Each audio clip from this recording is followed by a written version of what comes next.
वह मिरियन को समझाता है कि गांव के लोगों ने कभी किसी असली नोबल को देखा ही नहीं, इसीलिए अगर वह प्रिटेंड भी करे तो भी उन्हें फर्क समझ नहीं आएगा। गांव वाले फिर उससे जंगल में उसके पास्ट के बारे में ढेर सारे सवाल पूछने लगते हैं। हमारे एमसी का जवाब बस इतना होता है कि लोगों से दूरी बनाने की उसके अपने रीजंस थे। चीफ कहता है कि गांव बहुत गरीब है और उसके सर्विसेज का खर्चा नहीं उठा सकता, लेकिन हमारा एमसी कहता है कि कोई दिक्कत नहीं, वह बस एक रात के लिए गांव में रुकना चाहता है। अगले दिन वह खिड़की के पास खड़ा होकर धूप में अपनी नई एबिलिटी को टेस्ट करता है। लाल आंखों के साथ वह अपनी हथेलियों को काले स्केल्स में बदलते हुए देखता है।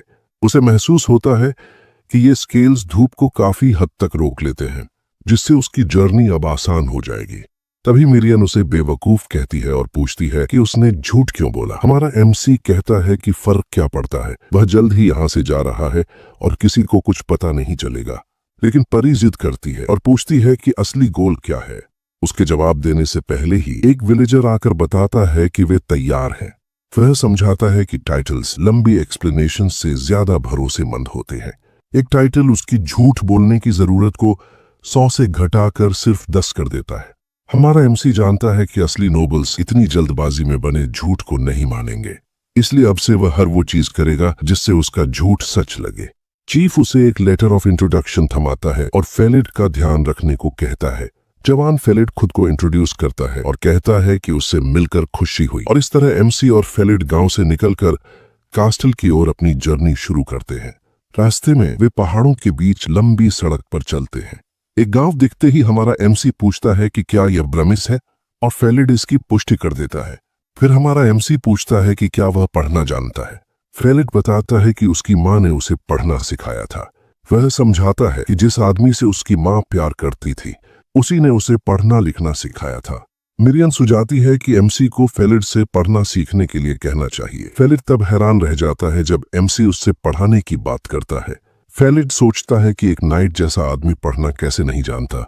हमारा एमसी एक कहानी गढ़ देता है कि उसका परिवार बहुत समय पहले बुरे हाल में गिर गया था। वह एक्ट जारी रखता है और लड़के के सामने उदास चेहरा बनाकर चलता है, क्योंकि उसे पता है फेलिड का भरोसा मिलते ही उसके सभी झूठ छुप जाएंगे।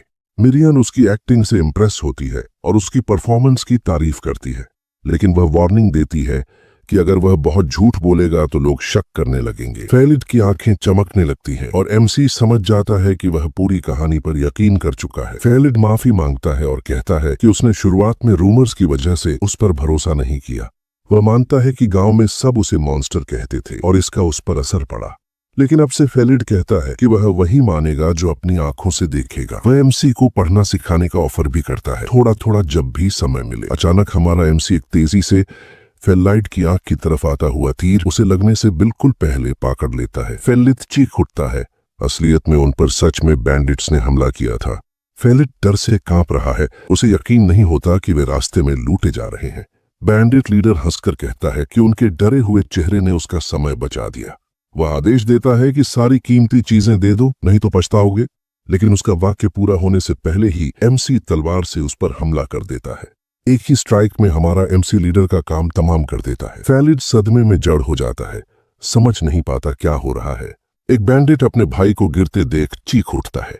एमसी कहता है कि उन्होंने वही किया जो वह चाहता था, तेज और इफिशिएंट। वह बैंडिट गुस्से में एक्स लेकर एमसी पर टूट पड़ता है, लेकिन मुकाबला नहीं कर पाता और एमसी उसे भी काट गिराता है। पल भर में हमारा एमसी घूमकर एक और बैंडिट को भी खत्म कर देता है। अंतिम बैंडिट अपनी जान की भीख मांगता है, रोता है कि उसे मत मारो, लेकिन हमारा एमसी उसे माफ नहीं करता। एक स्विफ्ट मूव के साथ वह उसका भी अंत कर देता है। फिर वह बिखरी लाशों को देखता है और कहता है कि वह ह्यूमंस को समझ नहीं पाता। सोचता है कि वे हमेशा कमजोरों को नुकसान पहुंचाने की क्यों कोशिश करते हैं। अंतिम बैंडिट को पकड़कर वह पूछता है, क्या कमजोरों को चोट पहुंचाना ठीक है? अंत में वह फेलिड की ओर मुड़कर कहता है, क्या पढ़ना सीखने के बाद मैं ये सब समझ पाऊंगा? फेलिड बिल्कुल निशब्द है। हमारे एमसी के सवाल ने उसे भीतर तक हिला दिया है। एमसी उसे याद दिलाता है कि उसने ही कहा था कि वह वही मानेगा जो अपनी आंखों से देखेगा। गंभीर नजर से एमसी कहता है कि वह फेलिड पर खून की एक बूंद भी नहीं गिरने देगा। कुछ समय बाद वे ब्रामिस शहर पहुंचते हैं और जगह की खोजबीन शुरू करते हैं। वहां वे एक वेंडर को देखते हैं जो नॉर्दर्न डंजन की रेयर हर्ब्स 20 कॉइन्स में बेच रहा है। एक दूसरे स्टॉल पर एक ग्राहक शिकायत कर रहा होता है कि उसे यही चीज कहीं और सस्ती मिली थी। मिरियन शहर की चमक दमक और हर नई चीज देखकर खुश हो जाती है। फेल्ड एमसी को चेतावनी देता है कि इस शहर के मर्चेंट्स बड़े रूथलेस होते हैं। वह बताता है कि उनका विलेज चीफ भी हर बार शहर आकर घबरा जाता है, लेकिन हमारा एमसी कहता है कि उसे पहले पैसे कमाने हैं, फिर बाकी चीजें देखी जाएंगी। वह फेलिड को रुकने को कहकर एक लेदर एंड फर शॉप में चला जाता है।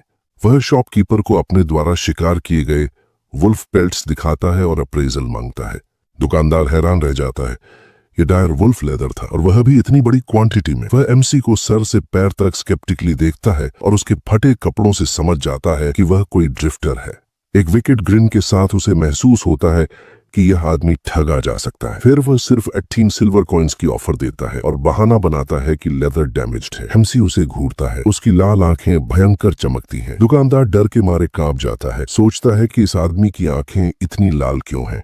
घबराकर वह मानता है कि डायर वुल्फ लेदर रेयर है और सप्लाई बहुत कम होती है। वह एमसी से शांत होने की विनती करता है और कहता है कि वह ऑफर बढ़ाकर 25 सिल्वर कॉइन्स कर देगा। मैं चुप रहता है, सिर्फ ठंडी छेदती निगाहें।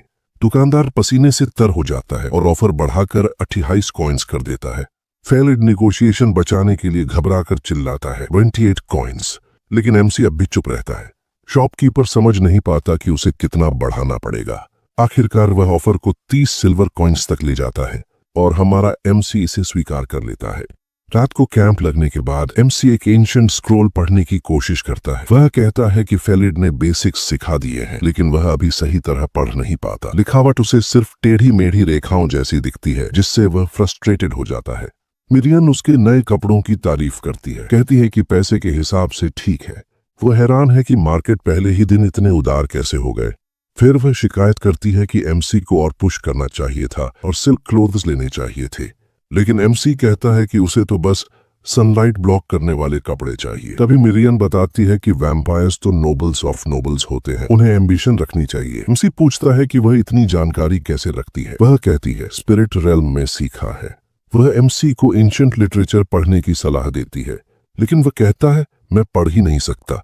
उसी वक्त फेलिड आ जाता है और एमसी को पुकार कर उसकी सोच से बाहर निकाल देता है। फेलिड अजीब सी मुस्कान के साथ पूछता है कि वह किससे बात कर रहा था। मैं कैजुअली बोलता है कि वह खुद से बात कर रहा था और पूछता है कि फेलिड ठीक है या नहीं। फेलिड कहता है कि आम लोग बॉडीज देखने के आदी नहीं होते, लेकिन वह ठीक है। वह मुस्कुराते हुए कहता है कि उनके पास बहुत सारा पेपर है और वह एमसी को जितना चाहे पढ़ना सिखा सकता है। दोनों कैंपफायर के पास रात भर पढ़ाई करते हैं। एमसी को हैरानी होती है कि वह इतनी जल्दी सीख रहा है और पूछता है कि क्या यह नॉर्मल है। फेलिड कहता है तुम एक्स्ट्रॉर्डिनरी हो, यह सीखने में आमतौर पर 1 साल लगता है। लेसन खत्म होने पर एमसी पूछता है कि फेलिड नोबल सन बनने के लिए तैयार है या नहीं। फेलिड कहता है कि उसकी मां ने कभी ठीक से नहीं बताया और अभी तक उसे पूरी तरह समझ नहीं आया। वह मानता है कि उसे उम्मीद नहीं थी कि लॉर्ड ट्रिविन उसे खुले दिल से स्वीकार करेगा। अचानक जंगल में उनके कैंप के पास एक ग्रुप ऑफ नाइट्स प्रकट होता है। उनका लीडर ग्रीट करता है और सवाल पूछने की अनुमति मांगता है। चैंसी तुरंत अलर्ट हो जाता है। आर्म्ड मैन पास आते जा रहे थे। एमसी कहता है कि वे असली मर्सनरीज लगते हैं, पहले वालों जैसे नहीं। एमसी जानता है कि झूठ बोलने से ही शक बढ़ेगा, इसलिए वह सच बताने का फैसला करता है। नाइट लीडर बताता है कि वे भी कास्टल जा रहे हैं और पूछता है कि क्या वे साथ कैंप कर सकते हैं। एक युवा नाइट इस पर शिकायत करता है, लेकिन लीडर उसे डांट देता है। फिर वह माफी मांगता है और कहता है कि वह लड़का नया है और अभी सोशलाइज करना नहीं जानता। लीडर खुद को पाठ बताता है और पूछता है कि हमारा एमसी कौन है। एमसी बताता है कि वो यूजीन फैमिली का नाइट जॉन यूजीन है। एक नाइट हंसता है, यकीन नहीं करता कि एमसी कोई असली नाइट है। वह ताना मारता है, पूछता है कि क्या एमसी सच में नाइट है। वह कहता है कि उसने अपनी पूरी जिंदगी में हाउस यूजीन नाम कभी नहीं सुना और एक विकेट मुस्कान के साथ एमसी को इम्पोस्टर कह देता है। हमारा एमसी समझ जाता है कि अब वह और झूठ नहीं बोल सकता, क्योंकि वह फेलिड से पहले ही कह चुका है कि वह एक नाइट है। उसे एहसास होता है कि अगर यह सिलसिला ऐसे ही चलता रहा तो हालात बेहद जटिल हो जाएंगे। एक ठंडी गणनात्मक नजर डालते हुए वह सोचता है अगर वह चाहे तो इन सबको यहीं खत्म कर सकता है, क्योंकि संख्या में ये ज्यादा नहीं है। और यहीं पर हमारा ये चैप्टर खत्म होता है।